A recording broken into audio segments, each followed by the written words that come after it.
on IoT sensors entrepreneurship by Div Harish. Div is here from Silicon Valley. He's been an old friend, and Div has a lot of experience in different things. And he's gone through. He has an MBA from Wharton, bachelor's from IIT, and also from Drexel, a master's from Drexel in mechanical engineering. He's had a varied career where he was initially in finance. He was working with GE. Then he was in finance. He's been an investment banker, worked with venture capital, and then finally he went to his own true love, which is building things. So he set up a company called Loadstar Sensors, and he's going to talk to us today about that journey and about sensing and IoT. So welcome, Harish. Thank you for coming.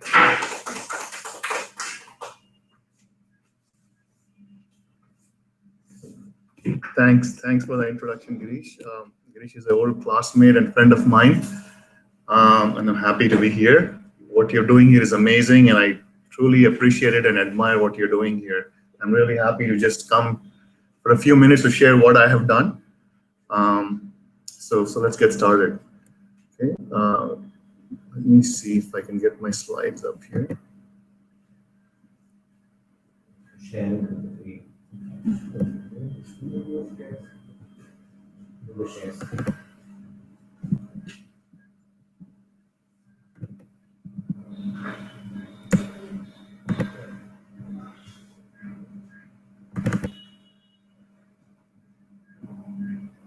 Present where? What is it? Present where you are on the top. Oh, here, okay.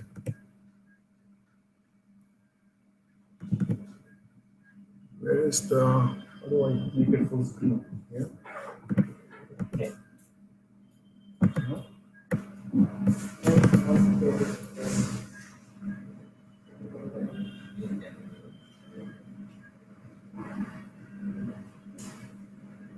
You want this? You have to Huh? Come here. clicking on the hangout thing. Yeah, that's just playing.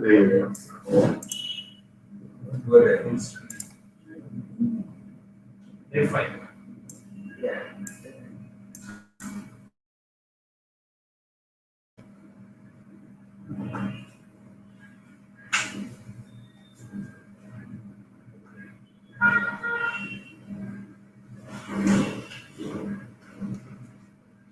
It's searching.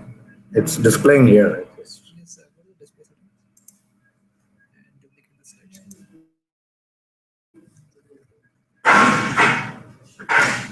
Okay, great. Okay, so if you think about anything in this universe, right, everything is governed by some kind of force. Either the gravitational force or the nuclear force is the weak or the strong nuclear force. So force is an integral part of everything we do. Nothing in this universe would exist without either the forces of attraction or repulsion. So what I do is I started off building a force sensor. So force sensors typically were, analog devices where you would have an analog voltage signal, and you would have to have a readout of some sort, an LED display, typically like in your bathroom scale or something like that. So that was the state of the art when I first started this company and this product. But there were like billions of PCs out there, and if you could make a sensor that could talk to a PC, my hypothesis was you could build hundreds of thousands of applications. So we created the first load cell. A load cell is nothing but a sensor that lets you measure an applied force. And this particular load cell was one of the first of its kind that had a USB output. So I have one here. I don't know how to, Girish, how do you show this? I don't know. But anyway, I have one in my hand here. So you could just plug it into the PC's USB port. The USB port would provide the power, and then it would display the values directly on your PC. And if you're a software programmer, you didn't have to know anything about electronics. So some of you are electronics engineers, so you may be comfortable with millivolt and amplification and all this kind of stuff. But this one, literally anybody from a young student to a non-engineer, non-technician could use it to figure things out. So.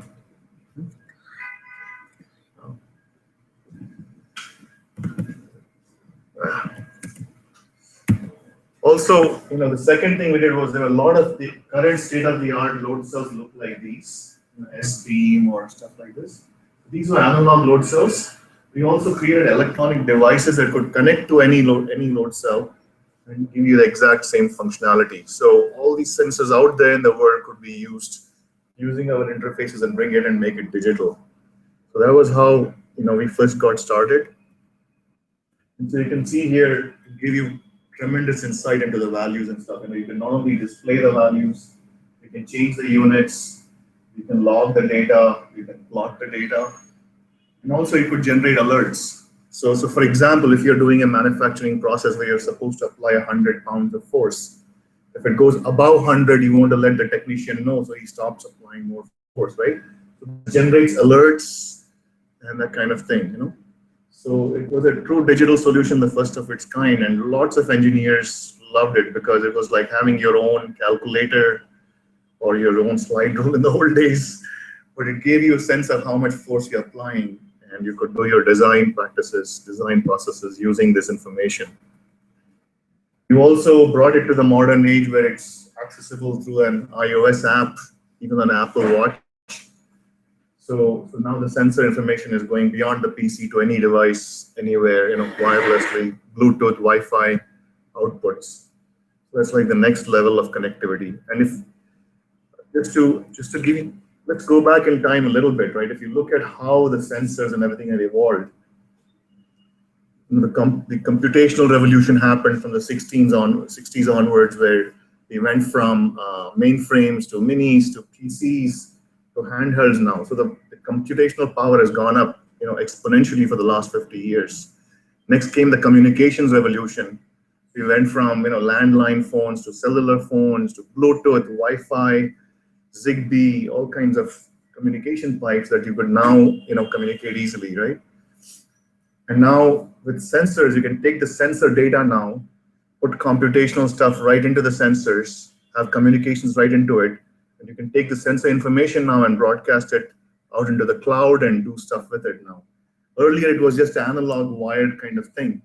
It would sit in one place in a manufacturing process control environment.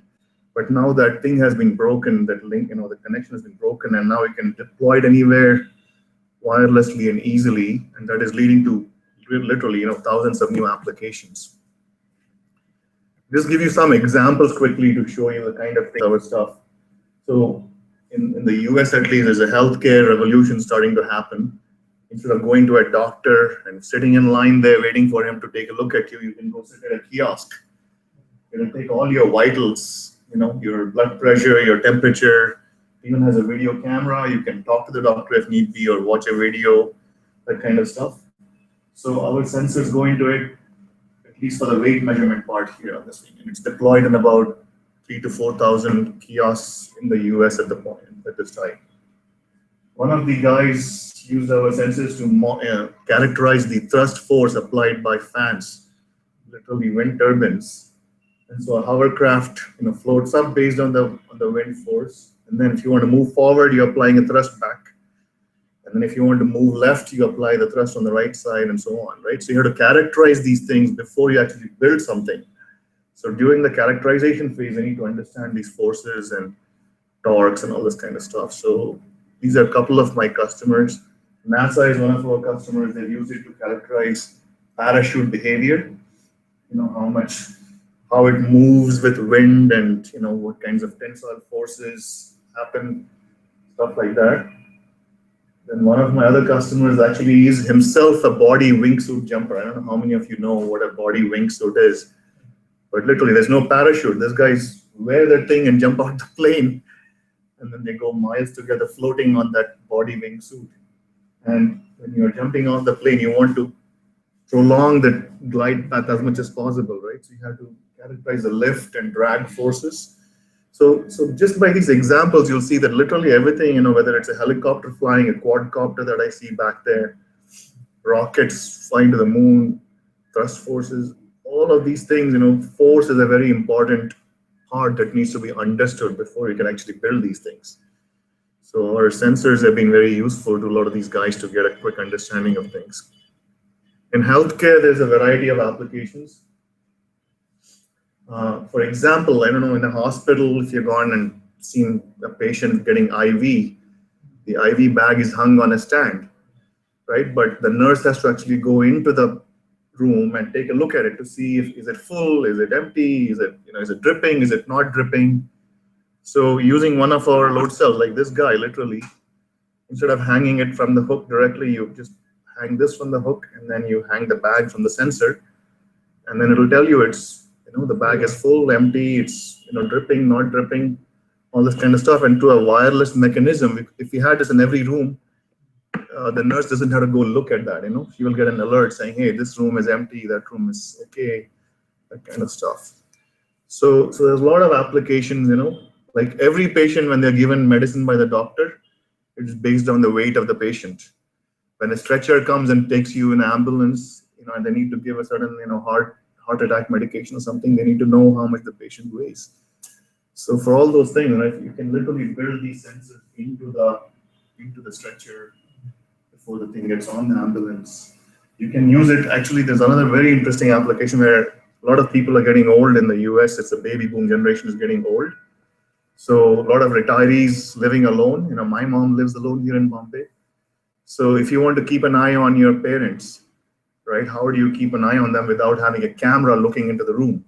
So having 4 sensors at the 4 corners of a bed, you can make out by monitoring it. There is a patient on the bed. If in the middle of the night they went out to the bathroom, then the weight went down. You can know that he stepped off the bed. If they didn't come back the next 10 minutes or so, half an hour later, the person is not back on the bed. That means something has gone awry. You can send a message to the loved ones, son, daughter, neighbor, somebody, right? Also, if in the morning, typically they wake up at 6 in the morning and, go about their thing, but this person didn't wake up till 8 o'clock, 9 o'clock, something is wrong again, right? You can also make out if the patient is, or the person is tossing and turning all night, not sleeping well. So you can infer a lot of stuff based on collecting the sensor data and doing analytics and figuring out the signatures and the signals from the sensors. Also in process control, of course, anything you make, pharmaceutical industry, you take ingredient A, 100 kgs of this, 10 kgs of that, 5 grams of this. So you got to mix and match these things and during the process control. And having digital sensors makes it infinitely easier as opposed to doing all the analog processing on it. We were recently on Mythbusters on national TV on the same channel with the National Geographic channel, please. And then they used it for punch force measurement. So one of the things was, can you imprison a guy in a paper prison? So they wanted to know how hard can a guy punch, how much punch force does it take to tear down a paper prison, and then they used it on the live thing. It's kind of interesting for us, We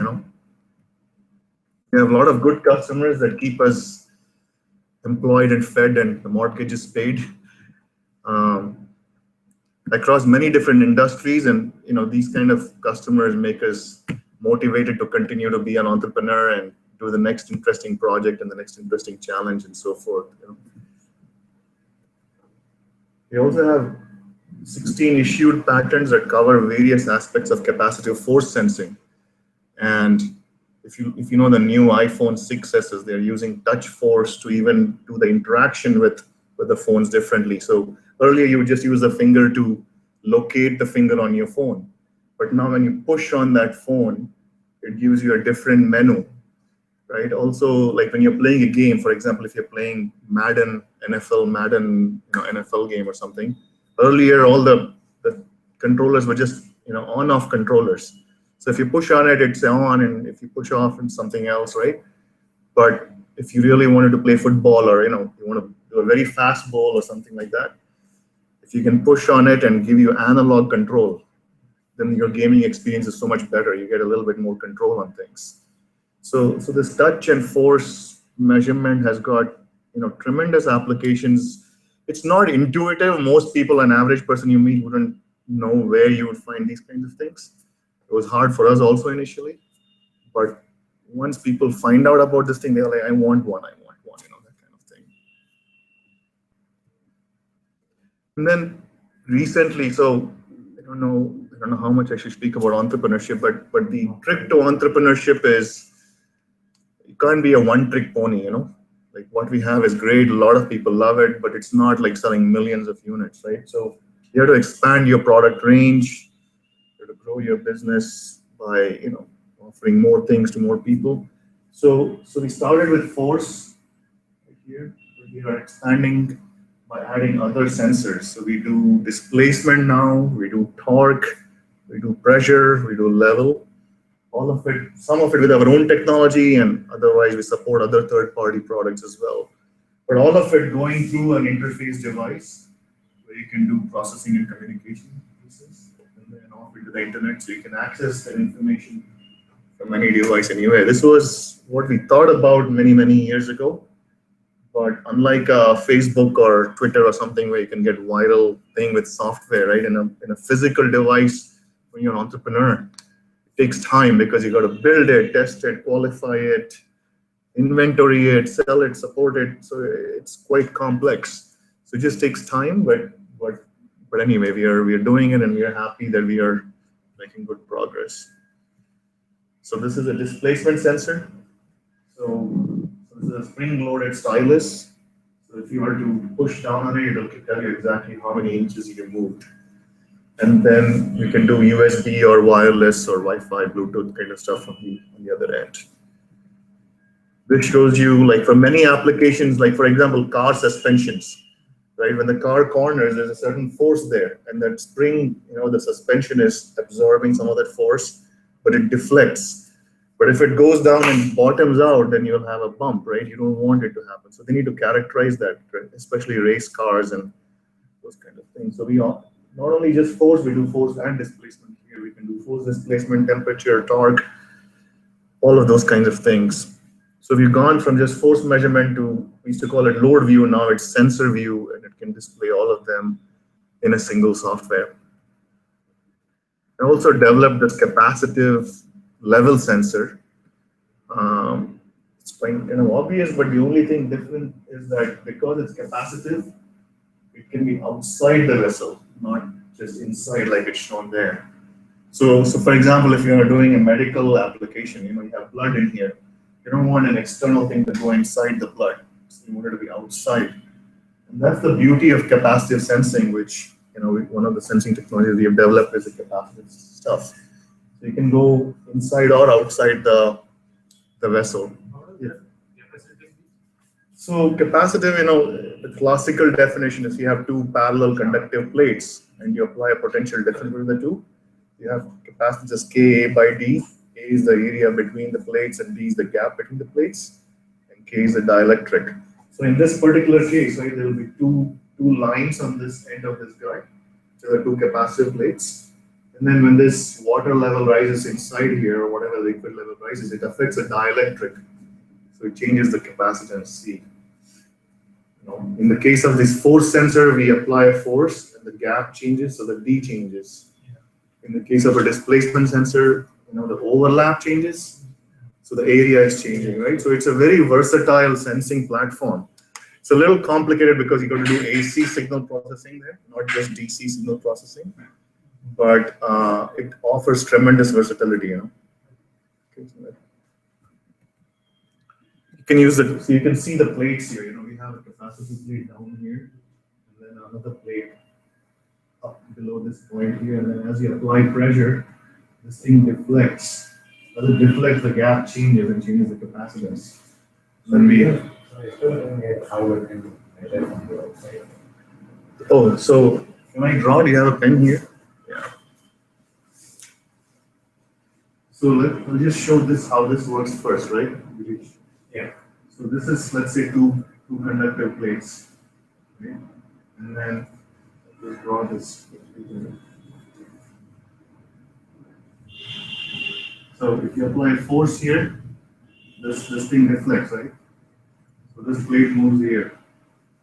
So if this is D, then C is equal to Ka by D. And then let's say this is D by 2.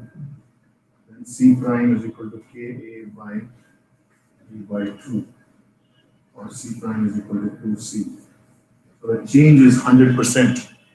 So the beauty of this technique is, you don't have to move a lot. You could have 1 micron gap and move half a micron, and you'd have the same sensitivity as it would be, otherwise, right? But there are resistive devices. The strain gauges are very, very low signal change. 1% change is a lot for them.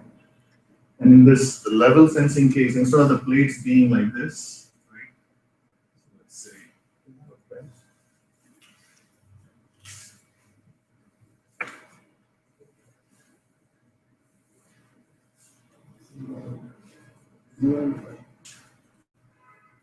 It's on the same strip.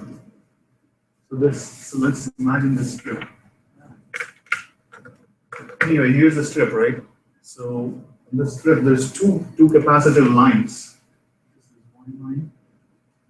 This is the other line. And this is sitting outside. So if this is your thing, let's say I draw it like this.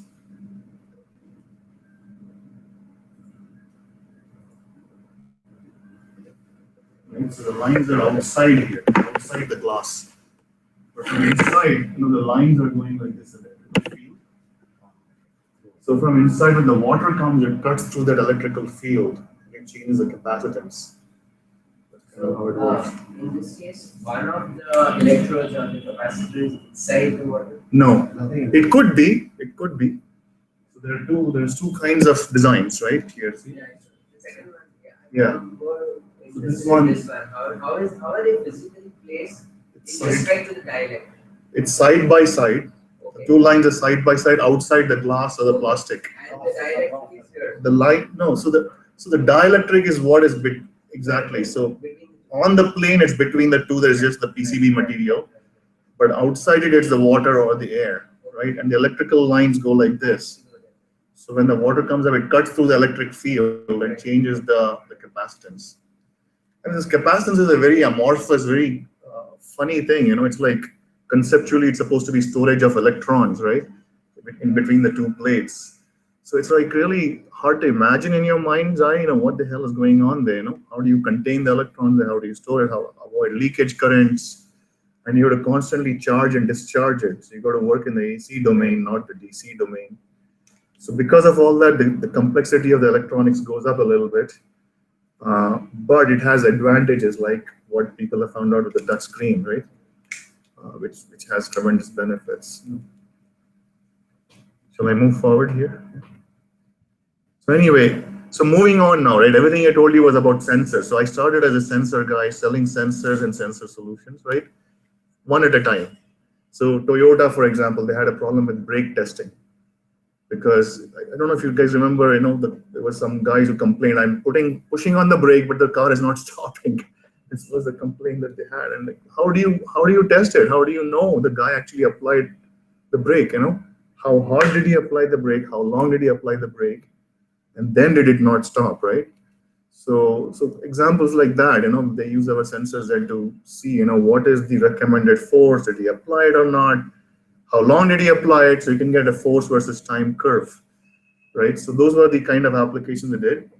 But to be an entrepreneur, what you need is a few products that sell millions of units, right? That's how you get rich, supposedly. At least I'm not there yet, but we've been looking for that kind of killer solution where you can take a few units, few designs, and make millions of them.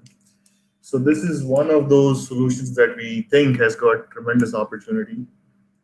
And let me describe it to you. So, most companies that make anything, like in your case, you're talking about importing Fitbit kind of stuff, right?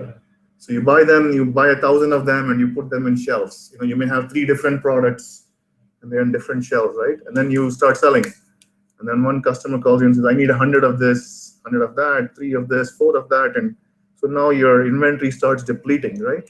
So you may have bought 100 initially and then it's depleting. And your software may be doing one at a time. But if somebody picked something from here and placed it somewhere else, or it got lost, somebody returned something, things happen that you don't have good control on what's going on. Ultimately, a guy has to go and look inside that bin and then see how many there are. Right. So to avoid that problem, we have come up with a weight-based inventory management solution.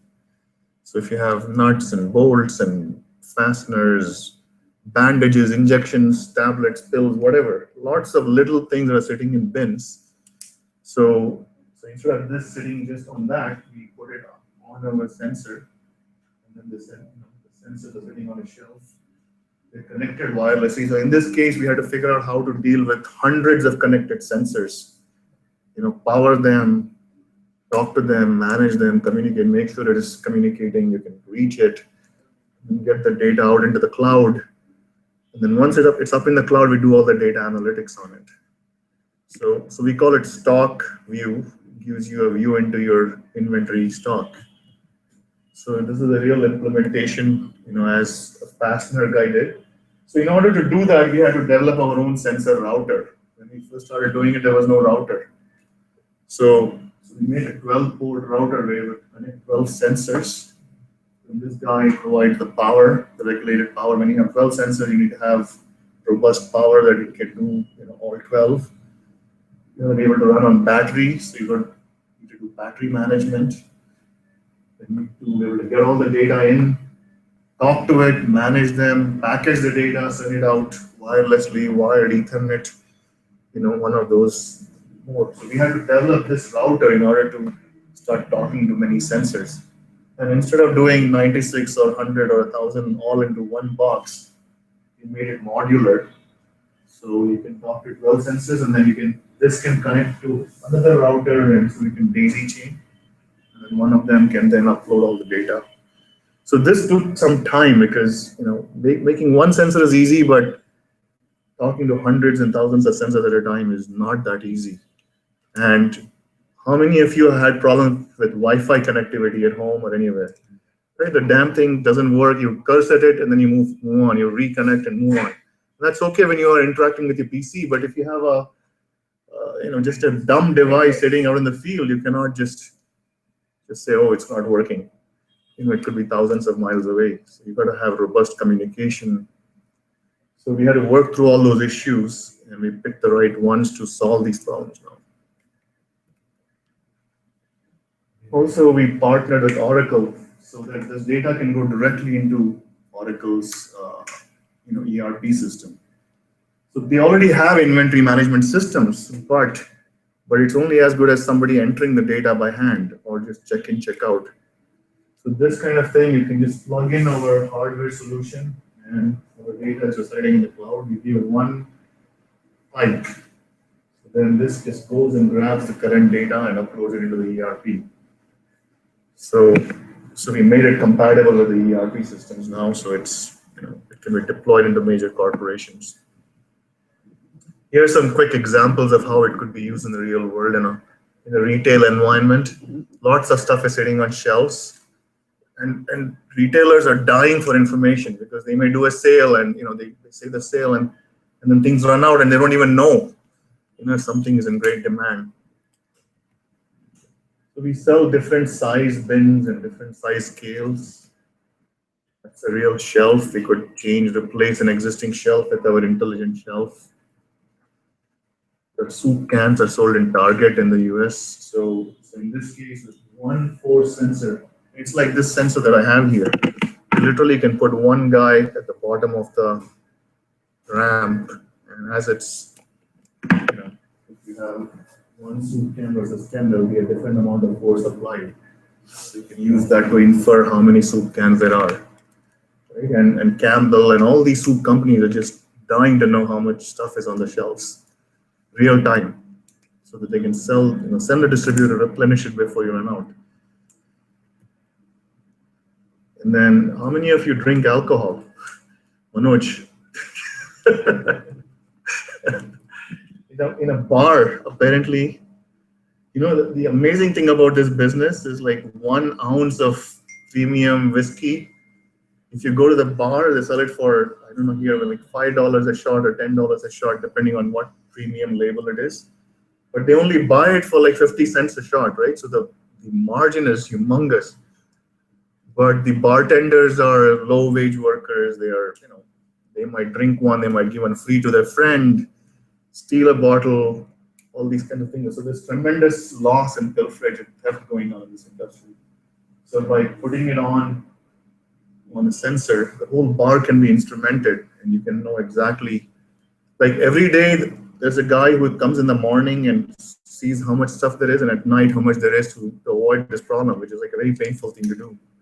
Just by having this instrumented solution, they'll know what's going on, and just preventing it even by 10% will recoup the losses. The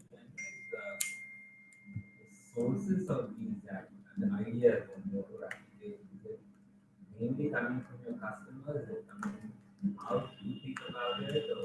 It's both. It's both. We have the infrastructure, right? We have built out the whole thing. In the sense, we have the sensors, the routers, the connectivity, the software. We have all of that generically put together, right? But like, I had this idea because I met a bar guy. I spent some time in a bar, but the exact implementation, what exactly they need. Because even in a bar, nothing is simple. There's, they have well drinks and stuff on the shelf, stuff in the warehouse. There's a lot of complexity even in such a simple thing. So the exact implementation and how to distribute it into that market, I cannot possibly do it alone. So we do it through a partnership. I would rather a bar guy go and get that market, right? So I partner with companies like that to get it in there. Here's a Coca-Cola. This is a classic example. I don't know, here in the supermarket, is it like this? Or like you have an end cap. There's a shelf, a row with shelves, right? And at the end of it, they call it end caps, where they have sale items. Typically Coke and Pepsi and all this kind of stuff. And they'll have a giant stack there. But if it's out of stock or it's going down, you don't know what's going on. So this would give information to the retailer, how much stock there is and how it's moving, which one is moving, is it the Diet Coke or the regular Coke or water, So very, very valuable information. Here's some other, so if I'm going over the time limit, please stop me, but I'll just give you a few more examples. When you talk to like warehouse management systems. So it can, so we made it such that it is in a database by itself, and all we have to do is a pipe connectivity, right? So there are third-party tools that do the connectivity also, but we made it such that we can do it on our own in our own interface or through their existing software. Right. So here's an example, IoT, right? So when I started, the word IoT didn't exist. So it's been many years I've been doing sensors and interfaces. I used to call it Sensors 2.0 once upon a time, but now it's IoT, and it's helping the industry because now so much stress on it that everybody understands what IoT kind of means. But here's a real world example how it can really help. So if you're a water distributor, right, or a waste pickup company or IV bag that I mentioned earlier. So let's just take some of these examples, right? So typically today, right, if you're a water distributor company, you say, okay, Monday morning I'll deliver 3 of these water bottles to you. Or if it's to a company, they might give you 50 of them or whatever. And sometimes in a small company at home, you don't want 4 bottles sitting there, You just want 1 bottle and maybe 1 extra. But it's not possible today because the guy has to physically go or somebody has to call and give that information. So here, imagine if you're delivering it to a building like this, a set of buildings, like a tall building. There might be 10 floors, 8 places. And then some guys call from here saying, oh shit, I want it here, it's run out.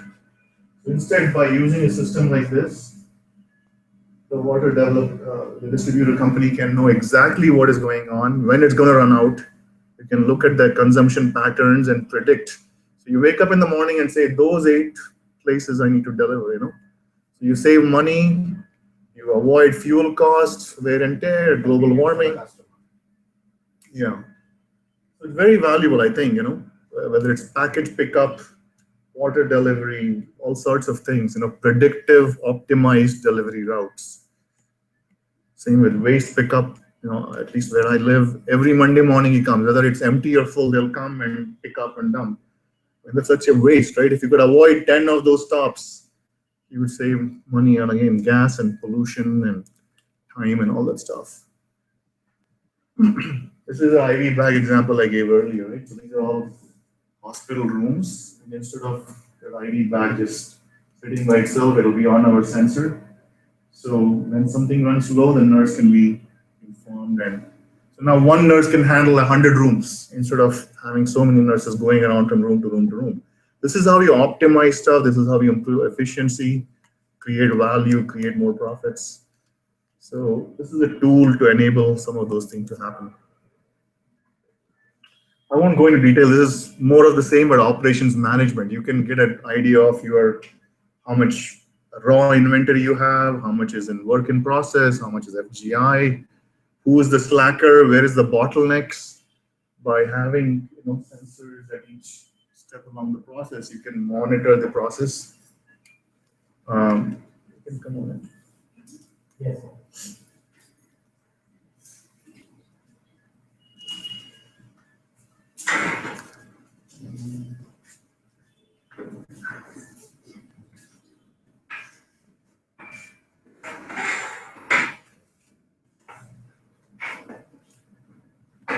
So these are some screens from our stock view solution. It gives you a detailed look. The beauty of this is that you could be here in Mumbai, and if you have a warehouse in Australia, US, Sri Lanka, wherever, all you can just wake up in the morning, open up your iPad and take a look, and you will know exactly how many units you have on the shelf anywhere in the world. So that gives you remote visibility, right? So that is incredible value. And you could be Boeing, you have very expensive parts in 18 different airports. You can know exactly what is happening. And if something disappeared from 8 p.m. last night to 8 a.m. this morning, you know that, hey, somebody's stolen something. So stuff like that, right? That remote visibility is a very, very powerful value-added solution, value-added service. And on top of it, you can set critical limits, right? You can say min, max, whatever. I need to have at least 10 on hand always, otherwise automatically order it. So the moment that goes away, it automatically sends an email. And then you can look at a chart and you can exactly see, I replenished it here and then it's being used over a week. And then somebody came and replenished it, replenished it. So you can predict that it'll run out a week from now or a week to 2 weeks from now. And then some of you mechanical engineers who've done OR, know that the lead times are very complicated. You don't get everything when you want it. Some things have 4-week lead time, some things have 8-week lead time, you have to ship it from China. So all of that needs to be considered for that part to be available at that moment in time. So you can put all that in here and it automatically trigger, at least alert you saying, hey, it's time to reorder it now, instead of waiting for it for a human being to come and look at it and order it. Let's skip it. This is an implementation showing it in Oracle, within Oracle.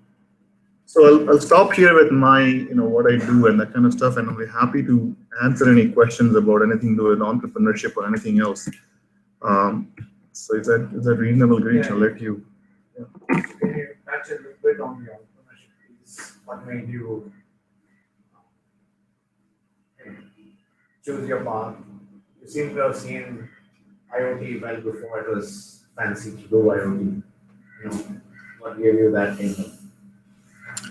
So I always wanted to do something on my own, in the sense a small company where I can play a role in bringing a product or service to the marketplace.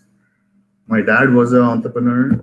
He was one of the country's first people to develop the blister pack, the pharmacy tablet blister packs with the aluminum foil behind it. So as a kid growing up, I saw this happen in my house. It's filled with parts and drawings and all kinds of stuff. So I always had this desire to do something like that someday in my life. But unlike my dad, I wanted to actually go learn the hard stuff with regard to business, with regard to financing and all this stuff, which is why I decided to go get an MBA, so that I don't get cheated by somebody because I'm ignorant about something. So that's kind of how, after doing my engineering and working a few years, I got my MBA. And I worked for a bank, for an investment bank for a few years. So I learned how an IPO works, what capital markets are, how valuations work, lots of things that an entrepreneur needs to. I mean, you don't need to know it upfront, but if you know it, there's less likelihood of somebody taking advantage of your ignorance, right? So anyway, at the end of that all, I really wanted to do something on my own, and I went back to my roots. The joy of making is hard to explain to people who haven't done it, but you clearly are one of those who understands the joy of making, which is why you started Curiosity Gym. I mean, there's some unique thing that you get out of building something out of your own hands and saying, aha, it works, and somebody actually is willing to pay me money for this out of his own voluntary desire to do so because he finds value in it. When two human beings exchange value, commerce is when two human beings exchange value, right? I made something that somebody else values, and he's freely out of his own volition willing to pay me money for it. That is a magical moment. It's a magical moment, and a trillion such transactions is what leads to a market and economy and all that kind of stuff. So anyway, not to go too long, but that's kind of what motivated me to do it.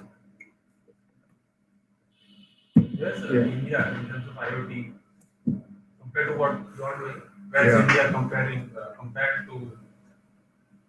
Well, I don't know that much about the Indian market, but I would say IoT is still at very nascent stages, even in the US and everywhere else. A lot of stuff is happening. They're all looking for those killer applications where they can have massive deployments. But it's still evolutionary. It's not fully there yet, right? The sensors are there, the interfaces are there, some software is there, but putting it all together for an application that is widely deployed is still yet to happen, even in the US, I would say. So, but India is, whatever I've seen of India right now, I'm just amazed by the amazing developments happening here. A lot of things are ahead of the outside world, Western world even. So, we're not very far behind. In the end, with the world of the internet and IoT, just like Harish, internet IoT, 10 years before the IoT term was going on that. There's always been automation, there's always been sensors, there's always been actually. The IoT, the term itself, is only about, it's in some ways giving a name to something that is kind of exists. So, just like when the internet was formed, it took a lot of time for companies to figure out what to do with it and all that. That adoption curve is happening globally. Now I think there are 50 billion sensors which will be on next decade or so. That's going to, India is not far behind from at least knowing some of the technology. Adoption maybe a decade behind, but that's not much. We see this right all the time. We see some ads about an apartment being IoT ready. Smart buildings, smart AC. When we talk about that, are we talking exactly the same thing? It could be the same thing, right? In my case, I'm using my sensors to do a particular application, but a lot of companies already in the US are doing it. If you have a conference room and nobody's sitting there, you don't want to waste the electricity and air conditioning there or the heat, right? So they have occupancy sensors. So stuff like that, which is very low cost and easy to implement, is happening. It's mainly a little sensor, a few dollars with connectivity, and you can implement it. So things like that are happening at a rapid pace. Maybe I'm reaching my house in the next 20 minutes. I heat it up. Right. Things like these are happening. That's right. Yeah. It's a stretch to. It's like IoT is a fuzzy label, right? So you can use Nest to do that today. I don't know if you call Nest an IoT solution, but it's getting there. Yes. So what is the core of the technology for the sensor? The capacitive. So we do both. So I started off doing only capacitive sensing, but there was a limit to how many. There's a vast existing base of load cells that are resistive, right? So instead of just going with only my technology, I found that the digital communications was a huge value add from our stuff, not necessarily the capacitive only. And I couldn't build all the capacities, all the different shapes and sizes needed. So we decouple the capacitive from the communications and all that stuff.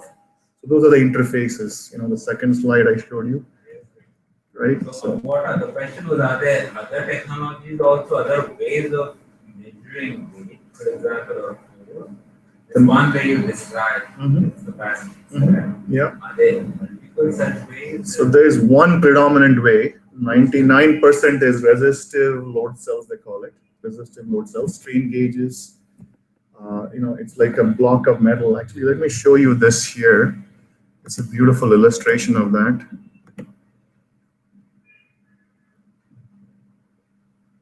How do I put this on the screen? This is a strain gauge, Manoj. This is a strain gauge.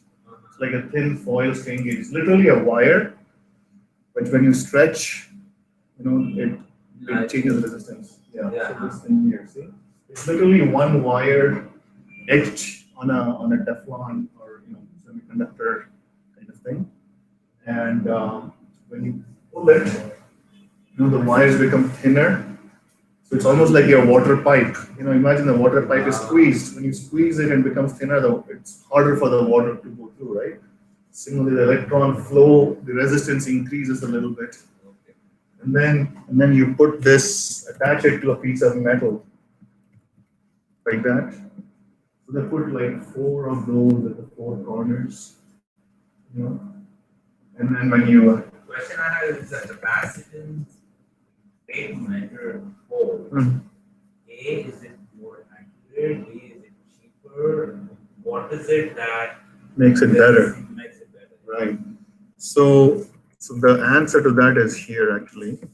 The main thing is that it has tremendously more sensitivity, the capacitive thing. The reason is, like I showed you the strain gauge, no matter how much strain you have, it requires a lot of strain to change it by 1%, the resistance. Whereas the capacitance, because it is K by D, depending on if I go D by 2, I get 100% change in capacitance, right? So the capacitive stuff has tremendously more sensitivity, and so it could be more rugged, so imagine you have to use a sensor in a car, right? If the car goes in a pothole, you get a bang, a big bang, right? So you want something that is very hard, very rugged, but has the same sensitivity or better sensitivity, right? So capacitance offers more sensitivity. It's more rugged. It can be made with solid state electronic manufacturing techniques as opposed to this thing, which is they call it a lick and stick. It's a manual operation. They have to glue it, they have to cure it, they have to attach wires to it. So it's all done manually in China today, the strain gauge technology. It is cheaper mainly because it's made in large quantities by 18-year-old Chinese girls, who are sitting there tracking these things out. So if you were to use solid state technology and make 1 million capacitive load cells, it would be much cheaper than that. Much lower, yeah. Much lower, yeah. Much simpler, much lower. One board and a couple of pieces of metal, you can have a load cell. Yeah.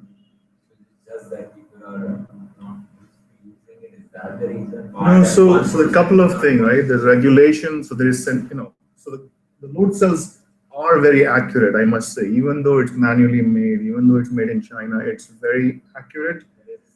Yeah, and it is cheap because it's made in China, 100% made in China almost, 99%, let's say. So it's cheap. So unless you start making the capacitive stuff in the same volumes, it's hard to beat the price barrier coming out of China. That's the reason. But if somebody decided to do it, so if you say, I'm going to invest $100 million, I'm going to make 1 million units of 10 different capacities, then the cost could be really low, right? Then you can go start marketing it. So it's range, anything is possible. Range is not an issue. Well, ours is more versatile and it can be smaller because as you go 100,000 pound, million pound, the resistive load cell needs to be bigger and bigger. Ours can be, like I said, it can be very thick that hardly moves, but we'll still have the same sensitivity. So there's advantages of the capacitive way of doing it. But there are, other disadvantages. Size of the sensor, is it similar in both the cases? So ours could be better because it doesn't move, it doesn't need to move as much. The more you move, the more the life gets affected, right? There's hardening and all kinds of weakening over time. So in principle, the capacity would be more rugged over time. The life would be better, the size would be smaller, all those things. So in terms of your business model, where do you see it? Is it what you do with the data that is more important now to you? Where the signal coming from?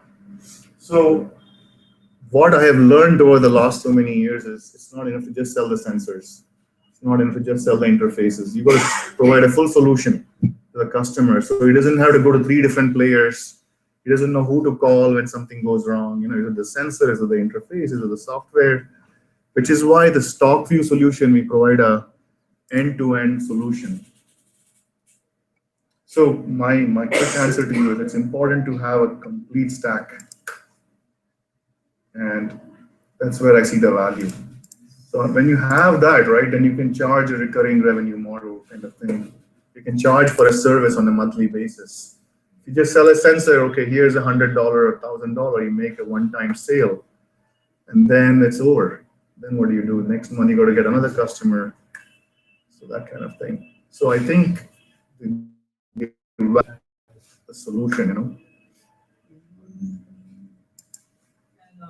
Your system can work on the resistor type also. We are agnostic at this point. You can process. That's right. We are agnostic at this point. Which sensor type is. The signal that comes from resistor type is an analog signal. Correct. You can convert that into. So I have these interfaces, I call them. Right. So you can connect a resistive load cell, a frequency load cell, whatever. Absolutely fungible, or the interface changes? So we have a unit specifically for resistive load cell. Millivolt, if you have a millivolt device, a Wheatstone bridge network bridge device, then our stuff works with it.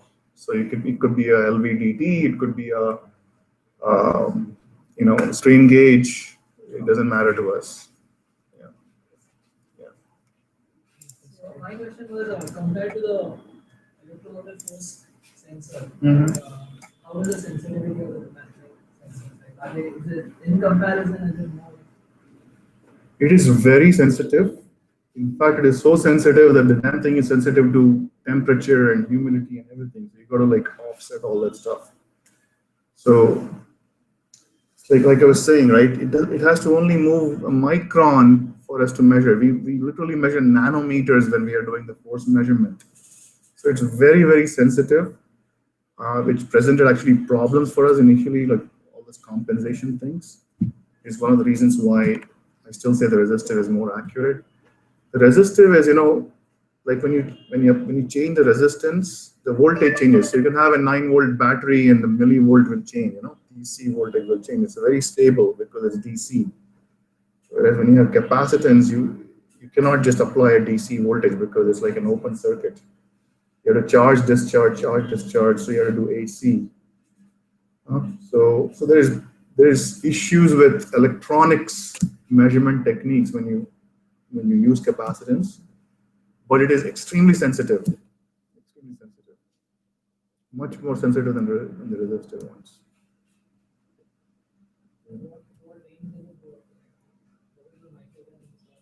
So that is a mechanical engineering question because we have to change the gap, right? See, this is if I put one carbon atom here, if I can change the gap a little bit, then my capacitance will change literally, right? So it's this thing here, this metal part here, the deflection of that is what determines the sensitivity.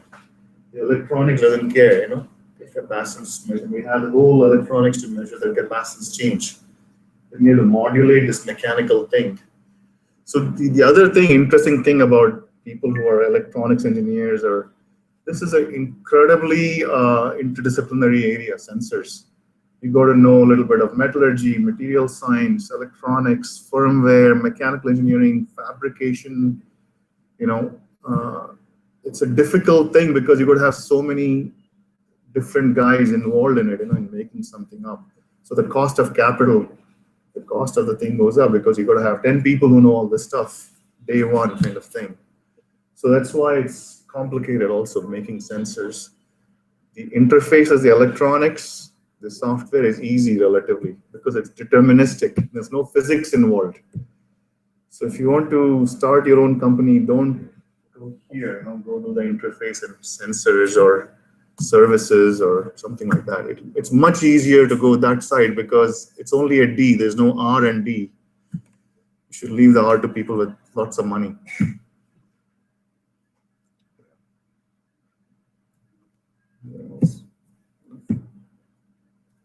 You have standardized sensor that is, let's say, milligram from 0 to 10. There are like 7, 8 categories. How do you customize it depending on? Yeah, so if you go to my site, we have different kinds of sensors, different capacities for each.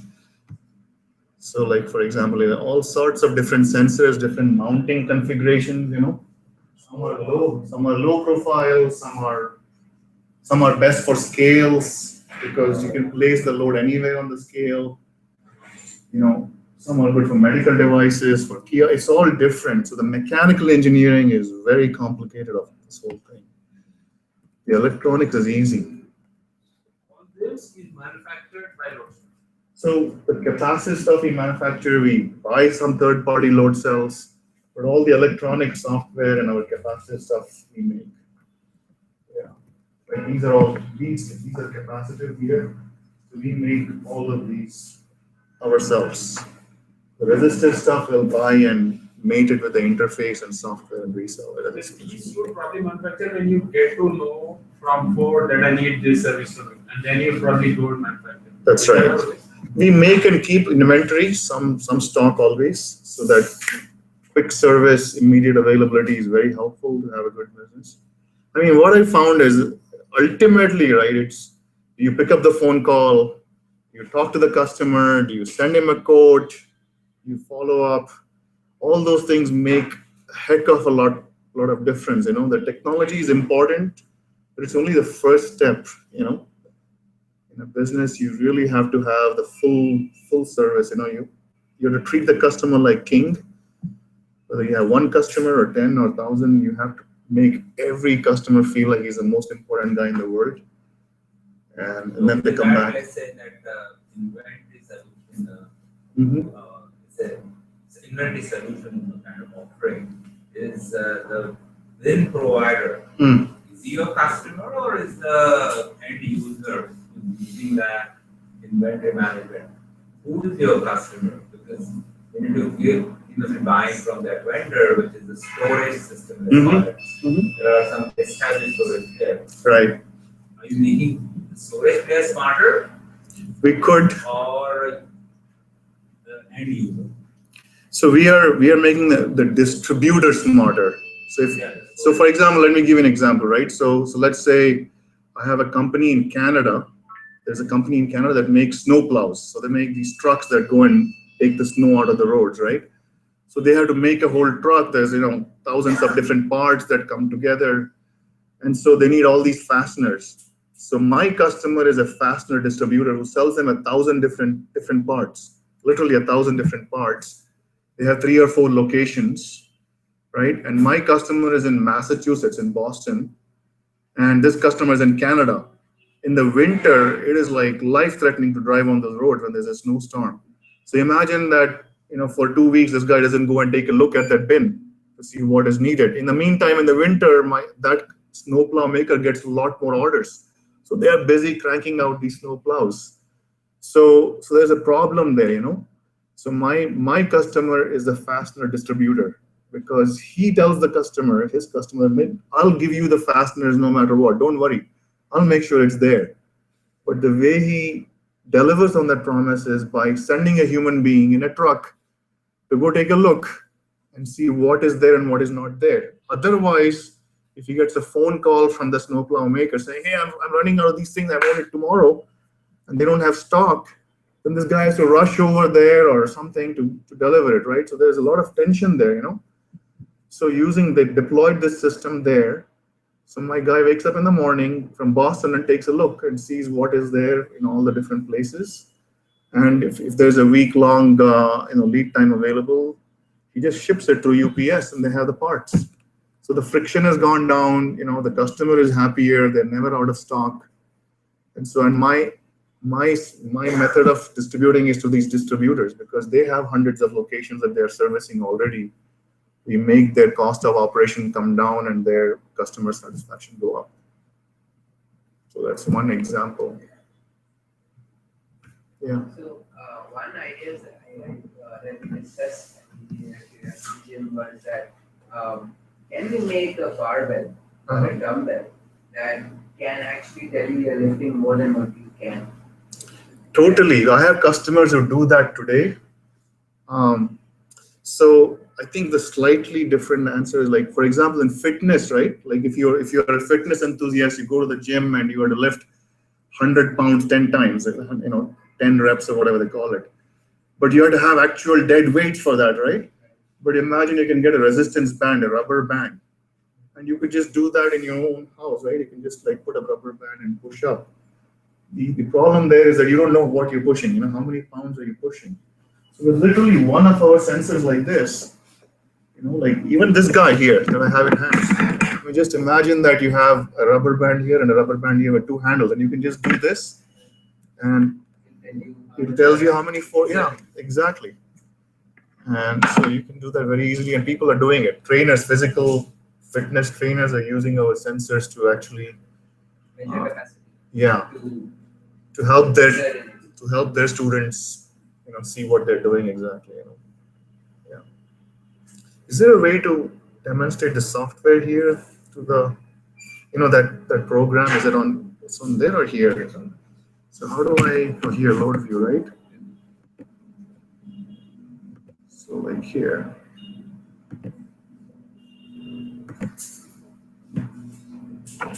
So here I have the sensor in my hand.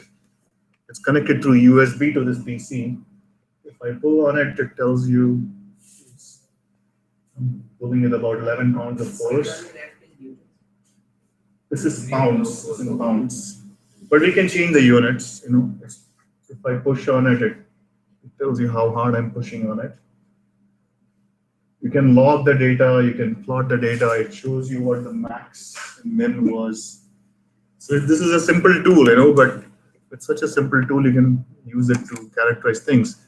For the ladies here, one of my customers is a mammogram machine maker. And so when a lady goes to get a mammogram, they have to apply a certain force, a certain pressure before they take the X-ray.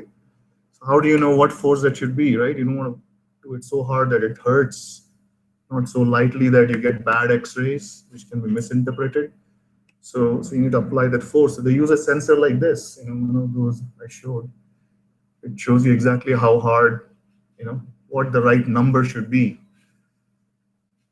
So that's what it is, You guys can play with it. You can try it out if you want. You can check it out. Amazing stuff. All right. Thank you.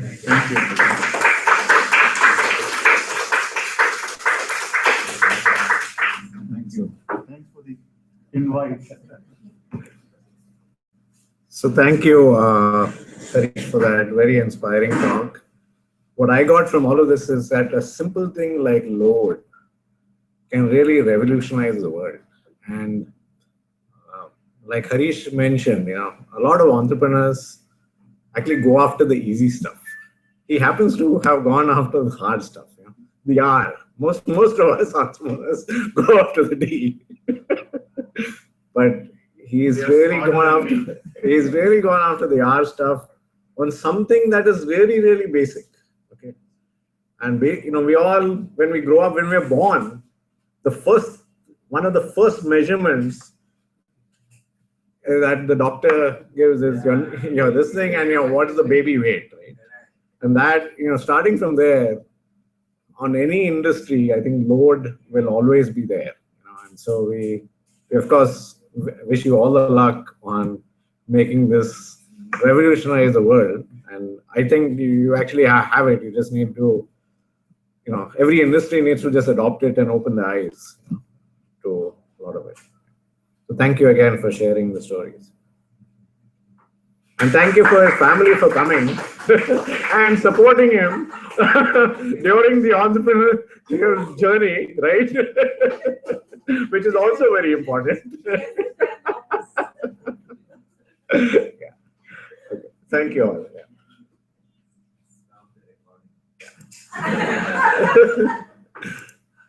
Okay, so The other window. this one. There's another Chrome window. Yeah. I know. But I do.